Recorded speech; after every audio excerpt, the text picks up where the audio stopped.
kawasan industri baru ini didesain untuk menyerap industri padat karya, seperti di kawasan Batang di Semarang. Sekarang sudah ada investor swasta yang mengerjakan sekitar 1.000 hektar. Kemudian yang kedua ada yang dimiliki oleh BUMN.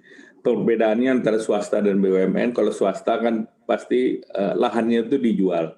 Kalau BUMN lahannya disewa, dan ini 5-10 tahun bisa dalam biaya sewa yang rendah. Bahkan 5 tahun pertama bisa digratiskan. Nah, inilah yang kita ingin menarik dan berbicara dengan investor luar negeri agar bisa bersaing dengan Vietnam ataupun negara lain yang memberikan tanah gratis. Sehingga kita bisa menyaingi dengan sewa gratis, dan keuntungan Indonesia adalah punya kita supply chain. Jadi kalau kita lihat di utara Jawa itu terdiri dari berbagai kawasan industri, mulai dari Cilegon sampai Jawa Timur. Dan ini sekarang dengan jalan tol semuanya sudah terhubung. Nah, dengan demikian kita akan memperbaiki North Jawa Corridor. Dan electricity itu sudah tersedia. Kapasitasnya sudah tersedia dan banyak. Kemudian yang kedua, pelabuhan kita akan siapkan pelabuhan Patimban, sehingga tentu akan mempermudah jalur logistik cost. Kemudian yang ketiga tentu kita akan mendorong konektivitas antar wilayah atau kawasan dengan jalan tol tersebut. Sehingga dengan demikian kita berharap bahwa investor yang sekarang sedang dikenal namanya China Plus One.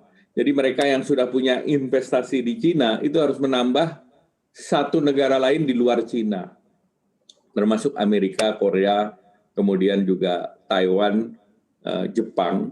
Sehingga dengan demikian Indonesia berada dalam posisi yang kunci ataupun juga strategis untuk menyerap tersebut. Nah, khusus untuk mereka yang terkena PHK, pemerintah mempersiapkan program-program padat karya. Ada padat karya infrastruktur, padat karya pertanian, dan kita sedang melihat kemungkinan untuk mengembangkan semacam bendungan ataupun program pengaman pantai di utara Pulau Jawa. Nah, sehingga tentu diharapkan itu bisa juga menyerap tenaga kerja.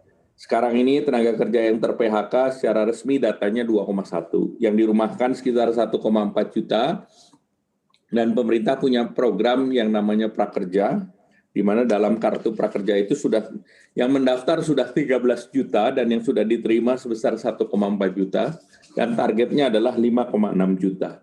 Sehingga dengan demikian berbagai program diharapkan bisa menjadi penyangga daya beli maupun untuk memberikan kesempatan kepada mereka yang terkena PHK untuk reskilling dan upskilling. Sehingga nanti ke depan dengan new normal dan new job mereka bisa menyesuaikan terhadap permintaan baru. Demikian Mas Erwin.